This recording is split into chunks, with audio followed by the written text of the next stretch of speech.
the greatest 3 years is going to be at the end. Mm-hmm. But this will be the world's greatest revival that's going to come. Now, this great revival is going to increase from the beginning of the final 7 years all the way to the end of the final 7 years. Right. All during the tribulation time. The revival is going to be building up till Jesus come back. Once the tribulation starts. Now, all of us need to understand this. It was not Satan, but it was God that planned the events of the end time. Mm-hmm. It was God that's doing all the planning here. So many people think that Satan planned the Antichrist, which is made up out of the government and the false church.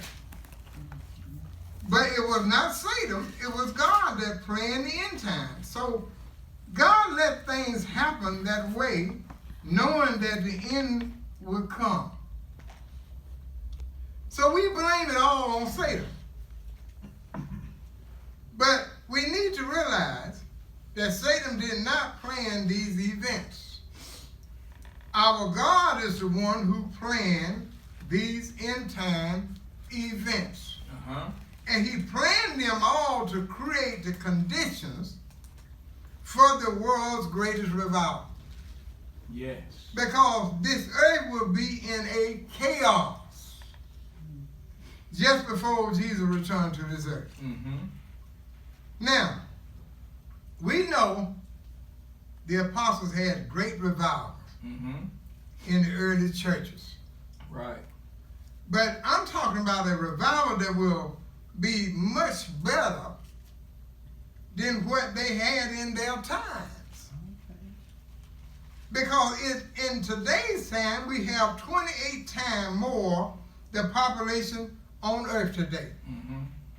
than they did then. So I believe that it will be a revival 20 times as great in today's time. So could this God that you and I serve have a revival greater than the older days?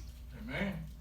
I believe not only will that happen, but I'm going to show you from the scriptures Amen. that God is planning on having just that. So should we enter into the end times, and I'm talking about the end of the man's government into God's government, Mm-hmm. with a lot of fear, nervousness, Mm.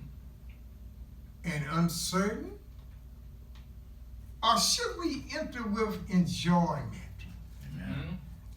and excitement? I want to show you from this scripture that God has planned for the end of times. Amen. In 1 Chronicles chapter 12, verse 32. Now, before we go there, let me do this. Let me give you some scriptures that I'm coming from, so you have them already. We got 1 Chronicles chapter 12, verse 32. Daniel chapter 11, 32, verse 32 and 33. Psalms chapter 47, verse 5. Revelation chapter 9, 13 through 21. Matthew chapter 6. Slow down a little bit there. All right. Amen. Professor, please slow down. All right. Okay. All right. Revelation 9:13. Revelation Mm-hmm. chapter 9.